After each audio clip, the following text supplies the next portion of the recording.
اے میرے والد، آپ کو جو حکم ملا ہے آپ کر گزریں، آپ انشاءاللہ مجھے صبر کرنے والوں میں سے پائیں گے۔ یہ ہے ایمان، حکم پورا کرنا ہے۔ اب رمضان آ رہا ہے، روزہ اللہ کا حکم ہے، مولوی صاحب کا نہیں، مولوی صاحب کا نہیں۔ 7 باتیں فرمائیں سید الکونین سرور دو عالم امام الانبیاء حضرت محمد مصطفیٰ صلی اللہ علیہ وسلم نے رمضان آنے سے پہلے 7 باتیں فرمائیں۔ یہ 7 باتیں گھر گھر ہوں، اس کے تذکرے ہوں، چرچے ہوں، بچوں میں باتیں ہوں، بڑوں میں باتیں ہوں۔ 7 باتیں فرمائیں۔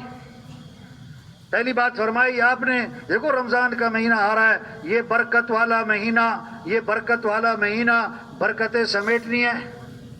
دوسری بات، اللہ اپنے بندوں کی طرف متوجہ ہو جاتے ہیں، بندوں کو بھی چاہیے اللہ کی طرف متوجہ ہو جائیں، باقی طرف سے توجہ ہٹا لیں۔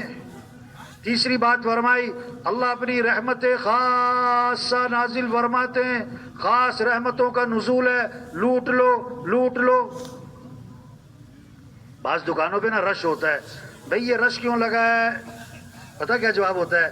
سیل لگی ہے۔ کیا لگی ہے؟ تو رمضان میں کیا لگ گئی بھائی؟ اب بولو تو صحیح، رمضان میں کیا لگ گئی؟ فرض کا ثواب کتنا؟ بولو، فرض کا ثواب کتنا؟ 70 گنا۔ نفل کا ثواب، نفل کا ثواب، شیاطین کیا ہو گئے؟ بولتے جاؤ۔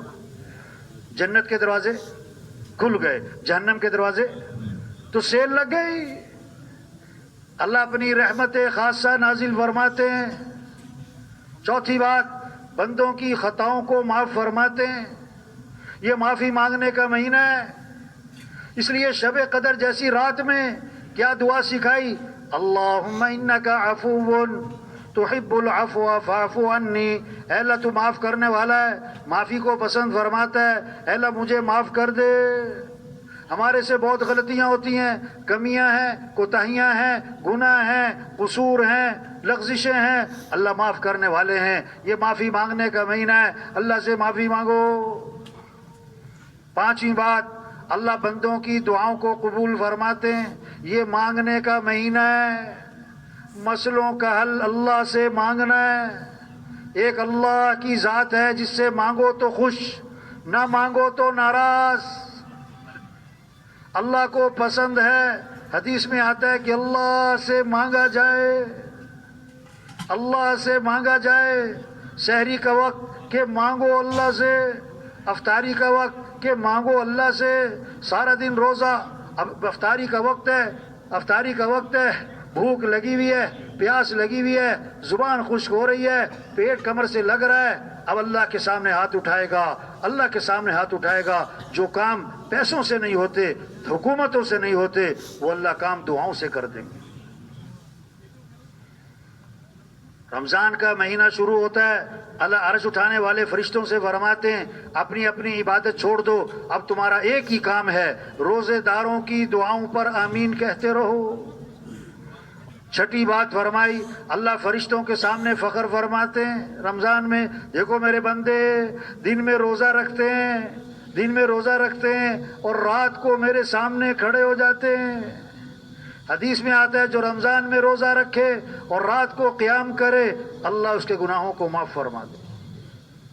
دیکھو میرا بندہ بھوکا اور پیاسا، کھانا سامنے ہے، پانی سامنے ہے، کوئی اسے دیکھنے والا نہیں، میری وجہ سے کھانا پینا چھوڑا ہوا ہے، فرشتوں کے سامنے فخر فرماتے ہیں۔ 7ویں بات فرمائی، اللہ تمہارا نیکیوں میں ایک دوسرے سے آگے بڑھنا اس کو دیکھنا چاہتے ہیں، تمہارا تنافس، نیکیوں میں دوڑ لگاؤ۔ یہ نیکیوں کا مہینہ، یہ خیر کے کاموں کا مہینہ، یہ اعمال کا مہینہ، یہ قرآن کا مہینہ، یہ ذکر کا مہینہ، یہ دعاؤں کا مہینہ، یہ اعمال کا مہینہ۔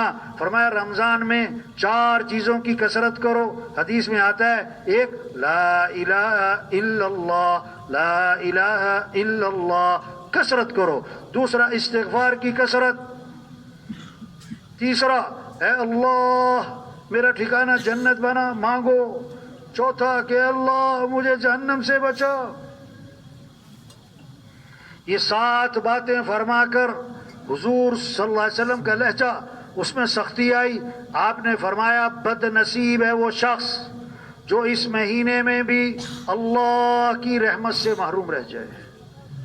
اوفو، بد نصیب ہے وہ شخص جو اس مہینے میں بھی اللہ کی رحمت سے محروم رہ جائے. ہاں، کتنے لوگ ہیں رمضان آتا ہے اور چلا جاتا ہے اور وہ زندگی میں کوئی تبدیلی نہیں آتی، وہ پھر بھی گناہوں کو نہیں چھوڑتے. اتنے برکت والا مہینہ آیا،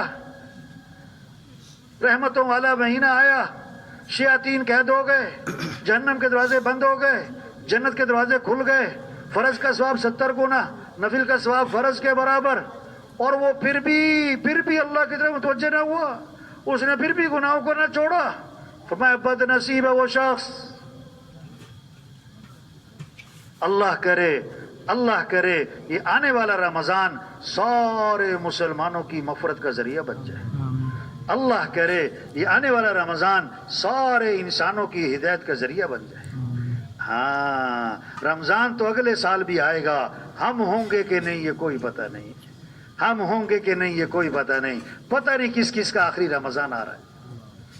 تبلیغ محنت ہے، کیسے سب اللہ کو پہچانے، اللہ کی مانے. نماز کا شوق، روزوں کا شوق، مال اللہ کے راستے میں خرچ کرنے کا شوق. مال اس لیے نہیں ہے خواہشات پوری کی جائیں، مال اس لیے نہیں ہے بڑے بڑے عمارتیں بنائی جائیں، مال اس لیے نہیں ہے بڑی بڑی سواریاں لی جائیں. مال کس لیے؟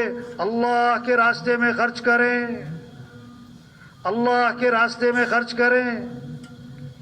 ہاں، حضرت عائشہ رضی اللہ عنہا نے 70,000 درہم تقسیم کیے، اپنے کپڑوں پر پیبند لگے ہوئے تھے. حدیث میں آتا ہے جس مال کی زکوٰۃ نہ دی جائے گی وہ مال گنجا سانپ بنا کر قیامت کے دن اس کے گلے میں توق ڈالا جائے گا اور ڈسے گا کہ میں ہی تیرا مال ہوں، میں ہی تیرا خزانہ ہوں. ہاں، مال ہے تو اللہ کے راستے میں خرچ کرنا ہے، اللہ کے گھر بیت اللہ جانا ہے. حدیث میں آتا ہے جس پر حج فرض ہے اور وہ نہیں کرتا، آپ نے فرمایا مجھے کوئی پرواہ نہیں، یا یہودی ہو کے مرے یا عیسائی ہو کے مرے. توبہ توبہ، اللہ سب کی حفاظت فرمائے. آپ نے فرمایا حج فرض ہے تو حج کرنے میں جلدی کرو، ہو سکتا ہے کوئی عذر پیش آ جائے، سفر میں رکاوٹ آ جائے. یہ جذبہ پیدا ہو ہر مسلمان میں، یہ محنت، دین سیکھنے کا شوق آئے. گاڑی چلانا سیکھنا پڑتا ہے، بجلی کا کام سیکھنا پڑتا ہے، درزی کا کام سیکھنا پڑتا ہے، مشینیں چلانا سیکھنا پڑتا ہے. ارے میرے بھائی، ہم مسلمان ہیں، اسلام کو سیکھنا پڑتا ہے. ہمارے اللہ ہم سے کیا چاہتے ہیں؟ ہر مسلمان پر دین سیکھنا فرض ہے، ہر مسلمان پر دین سیکھنا فرض ہے. جسے نماز فرض ہے، نماز کو سیکھنا فرض ہے. جو تجارت کر رہا ہے، تجارت کے مسائل کو سیکھنا فرض ہے. زمیندارہ ہے، زمیندارے کے مسائل کو سیکھنا فرض ہے. ایک زمیندار کہنے لگا ایسی سوٹی آئی ہے کہ سپرے اثر نہیں کرتی، ہماری کپاس کی فصل اسے سونڈی لگ گئی، فصل ضائع ہو گئی.